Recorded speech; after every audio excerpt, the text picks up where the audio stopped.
Hello बच्चों, कैसे हो आप सब? आई होप सभी लोग अच्छे होंगे। जैसे कि आप लोग का 10th का एग्जाम बीत चुका है और अभी आप क्लास 11th में आ चुके हैं, तो आई होप एक्साइटमेंट बढ़ गई होगी, काफी बढ़ गई होगी। अभी तक आपने जितना 10th में पढ़ा वो एक छोटा सा पानी था, छोटा सा मग में। अभी आप आए 11th में, समझिए पूरी बाल्टी पढ़नी है। हम कवर करेंगे केमिस्ट्री को। केमिस्ट्री में जो हमारा पहला चैप्टर आता है वो है स्ट्रक्चर ऑफ एटम। आज हम डिस्कस करेंगे स्ट्रक्चर ऑफ एटम। चैप्टर का नाम देखेंगे तो स्ट्रक्चर मतलब लगेगा कि एटम्स के स्ट्रक्चर के बारे में डिस्कस करना है, लेकिन ऐसा नहीं है।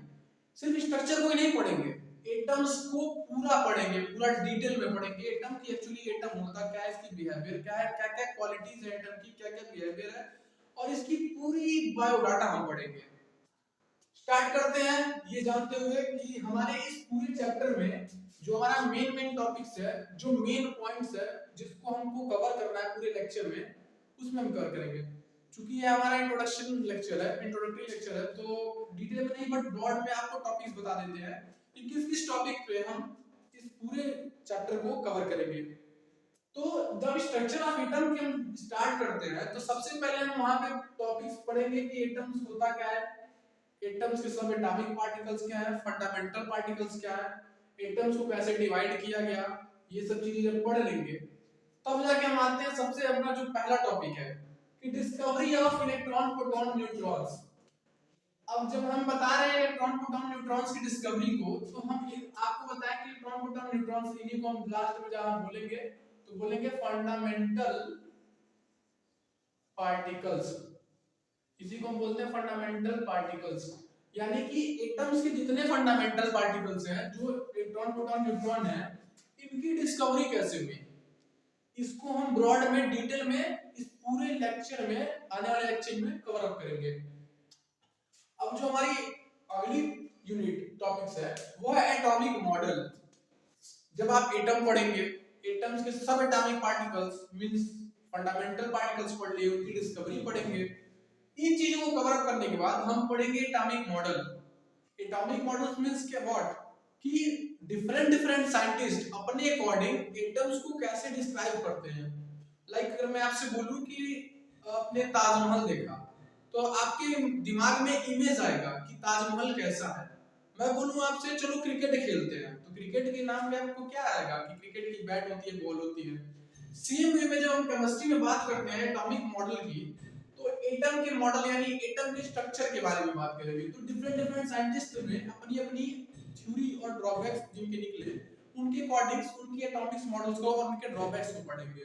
जिसमें बेसिकली हमको तीन मॉडल्स पढ़ने हैं, जो कि थॉमसन मॉडल है, रदरफोर्ड मॉडल है और बोर्स एटॉमिक मॉडल है।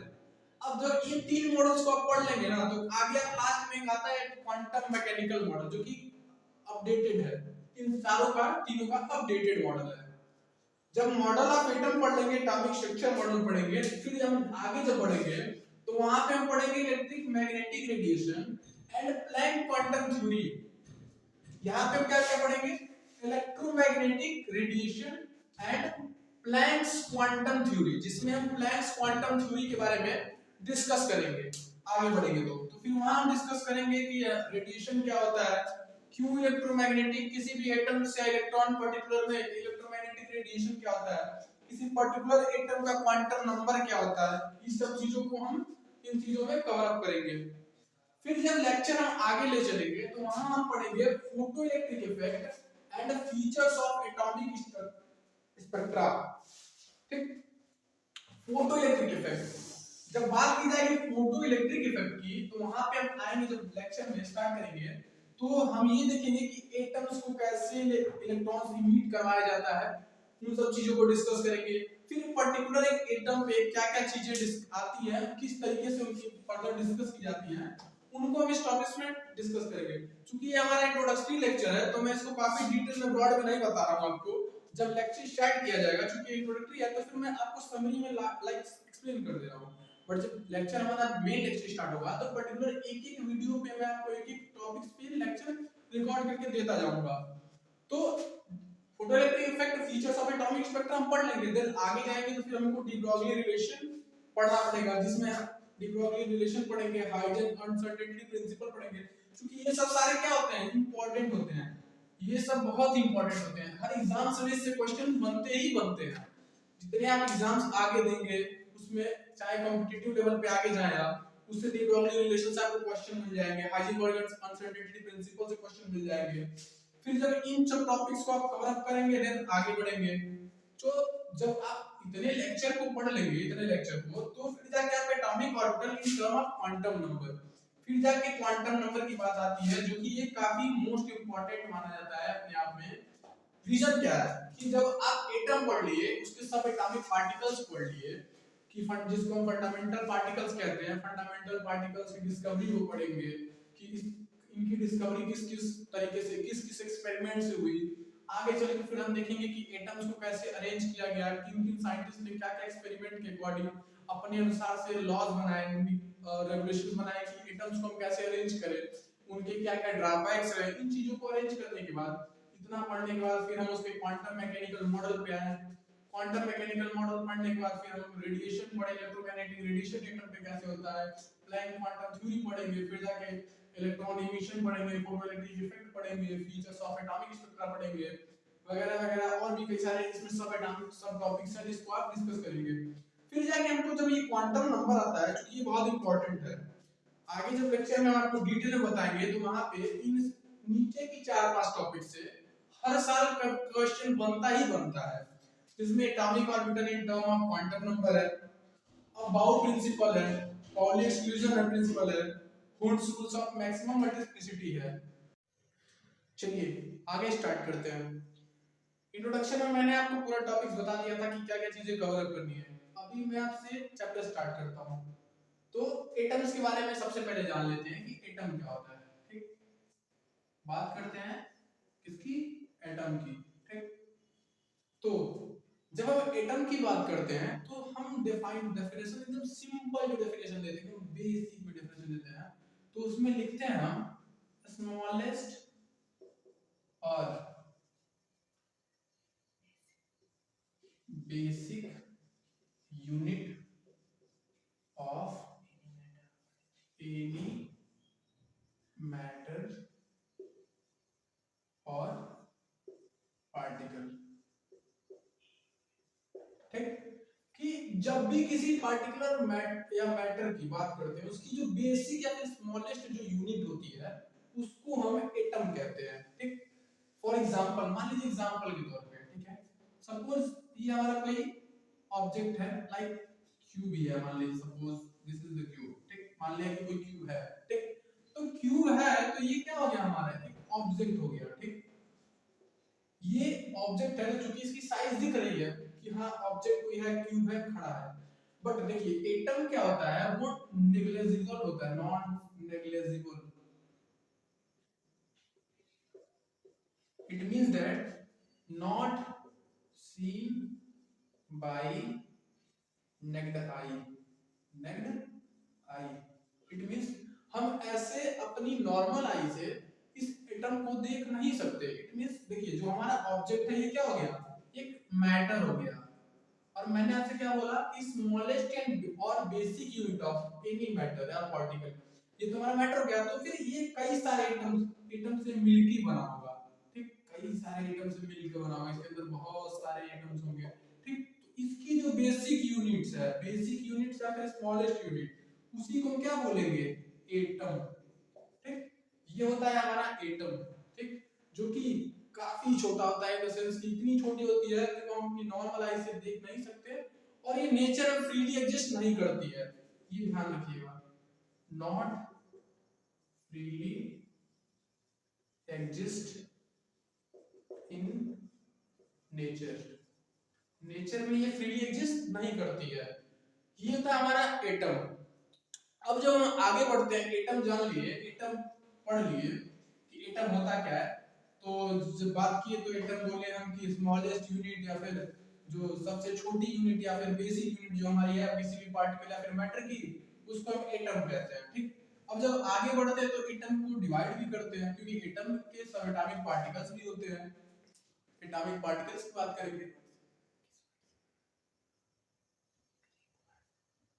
अब देखिए इस जो एटम वर्ड है वो ग्रीक वर्ड से बना है। एक सेकेंड। देखिए ये जो हमारा एटम वर्ड है वो ग्रीक वर्ड एटामिया से बना हुआ है। क्योंकि यहाँ चल नहीं रहा है फॉर्मली तो हम इधर लिख देते हैं। क्योंकि ये जो है वो एटामिया वर्ड से बना हुआ है जिसका जो मतलब होता है अनकटेबल, अनकटेबल या अनडिवाइडेबल, अनडिवाइडेबल मतलब कि जिसको हम काट नहीं सकते ना डिवाइड कर सकते। मतलब काट डिवाइड तो नहीं कर सकते पर इसकी सब एटॉमिक पार्टिकल्स होते हैं। ठीक, जब बात करेंगे सब एटॉमिक पार्टिकल्स की, हम बात करते हैं इसके सब एटॉमिक पार्टिकल्स की। अभी तक हम क्या किए, एटम्स पे बात किए, अब एटम्स के सब एटॉमिक पार्टिकल्स की बात करेंगे। ठीक, बात करेंगे सब एटॉमिक पार्टिकल्स, सब एटॉमिक पार्टिकल्स। ठीक है, जब हम एटम के सब एटॉमिक पार्टिकल्स की बात करते हैं तो बेसिकली जो हमारा एटम है उसकी तीन बेसिक जो होती है सब एटॉमिक पार्टिकल, जिसको हम प्रोटॉन, न्यूट्रॉन एंड इलेक्ट्रॉन के नाम से जानते हैं। और इन्हीं तीनों बेसिक यूनिट जो कि सब एटॉमिक पार्टिकल्स है, इन्हीं को हम क्या कहते हैं, फंडामेंटल पार्टिकल्स। इन्हीं को हम बोलते हैं फंडामेंटल पार्टिकल्स। ठीक, अब देखिए इन एटम्स के सब एटॉमिक पार्टिकल्स में डिवाइड किए जिसको हम प्रोटॉन, न्यूट्रॉन, इलेक्ट्रॉन्स कहते हैं। अब इन्हीं तीनों को हम क्या बोलते हैं, फंडामेंटल पार्टिकल्स बोलते हैं। आइए हम एक एक को कवर करते हैं, एक एक को देखते हैं कि प्रोटॉन, न्यूट्रॉन और इलेक्ट्रॉन क्या होता है। तो सबसे पहले हम डिस्कस करेंगे प्रोटॉन के बारे में। किसके बारे में, प्रोटॉन के बारे में। देखिए प्रोटॉन, जब हम बात करते हैं प्रोटॉन की, सब एटॉमिक पार्टिकल एटम के, तो जो हमारा प्रोटॉन होता है ये क्या होता है, पॉजिटिवली चार्ज होता है। क्या होता है, पॉजिटिवली चार्ज होता है। क्या होता है, पॉजिटिवली चार्ज होता है। ठीक, इसकी जो ये जो होती है प्रोटॉन, वो न्यूक्लियस में पाई जाती है। कहां, inside the nucleus, inside the nucleus. और क्या करती है ये, +1 चार्ज क्या करती है, कैरी करती है, कैरी, सॉरी +1 चार्ज क्या करती है, कैरी करती है। ये किसके बारे में हो गया, प्रोटॉन के बारे में। अब जब फर्दर हम आगे बढ़ते हैं देन हम जानते हैं कि न्यूट्रॉन क्या होता है। अब हम बात करेंगे न्यूट्रॉन के बारे में। देखिए जो हमारा न्यूट्रॉन होता है ये न्यूट्रल होता है। क्या होता है, न्यूट्रल। इट मींस इसके पास कोई चार्ज नहीं होता है, नो चार्ज। ठीक, प्रोटॉन की बात की तो क्या था, प्रोटॉन पॉजिटिवली चार्ज था और न्यूक्लियस के अंदर पाया जाता है, इसकी +1 चार्ज को कैरी करता है। तो प्रोटॉन क्या हो गया हमारा, पॉजिटिवली चार्ज है। न्यूट्रॉन की बात की, इसके ऊपर क्या होता है, कोई चार्ज नहीं होता। इट मींस, और ये इसकी पाई जाने की जो स्टेबिलिटी है वो भी इनसाइड द न्यूक्लियस ही होती है। मतलब कि इनसाइड द न्यूक्लियस। अभी देखिए ये नॉर्मल बेसिक कॉन्सेप्ट है।